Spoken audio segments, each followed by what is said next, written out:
আজ আপনাদের মাঝে এমন একটা রেসিপি নিয়ে আসলাম, অনেক মজার, অনেক স্বাদের।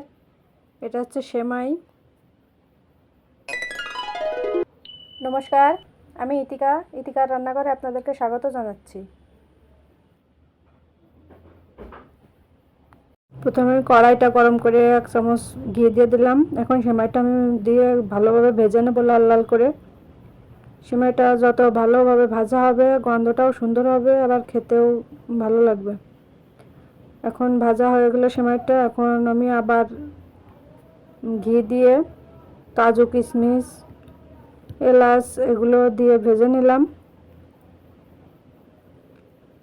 এখন দিয়ে দেবো একটু নারকেলটা একটু হালকা করে ভেজে নিচ্ছি এর সাথে। এখন চিনি দিয়ে দেবো। চিনি বেশি দেওয়া লাগবে না, অল্প চিনি দিতে হবে, বেশি চিনি হলে খেতে ভালো লাগবে না। ভাজা হয়ে গেল, এখন সেমাইটার ভিতর দিয়ে দেবো। অনেক ঝটপট হয়ে যায় এই সেমাইটা রান্না করতে, বেশি 10 মিনিটের ভিতরে রান্না কমপ্লিট হয়ে যায়। অনেক মজার এবং স্বাদের। আমি এখানে অল্প করে জল দিলাম, বেশি জল দিতে হবে না, বেশি জল দিলে বেশি সিদ্ধ হয়ে বেশি হয়ে যাবে। হালকা করে জল দিয়ে ঢেকে রাখবো। আমি 5 মিনিট মতো এইভাবে হালকা আছে ঢেকে রাখলাম। 5 মিনিট পরে খুললাম। দেখেন কত সুন্দর ফুলে উঠেছে এবং ঝুরঝুরে আছে।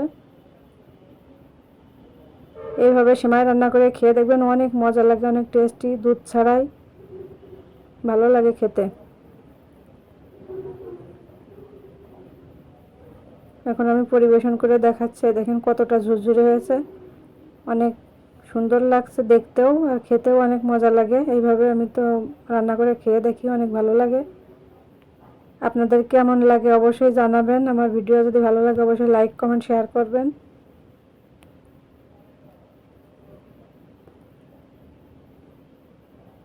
অনেক সুন্দর ঝুরঝুরে হয়েছে। আমি এখানে উপরে কিছু বাদাম দিয়ে দিলাম।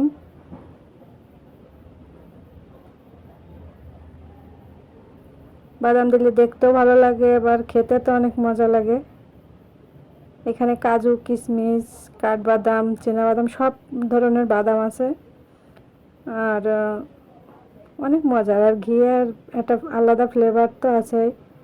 এইভাবে সেমাইটা রান্না করবেন, অনেক মজা লাগবে খেতে।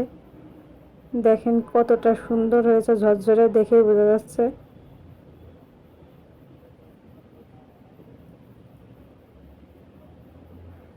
আমার এই ভিডিও যদি ভালো লাগে অবশ্যই লাইক, কমেন্ট, শেয়ার করবেন। ধন্যবাদ, সবাই ভালো থাকবেন।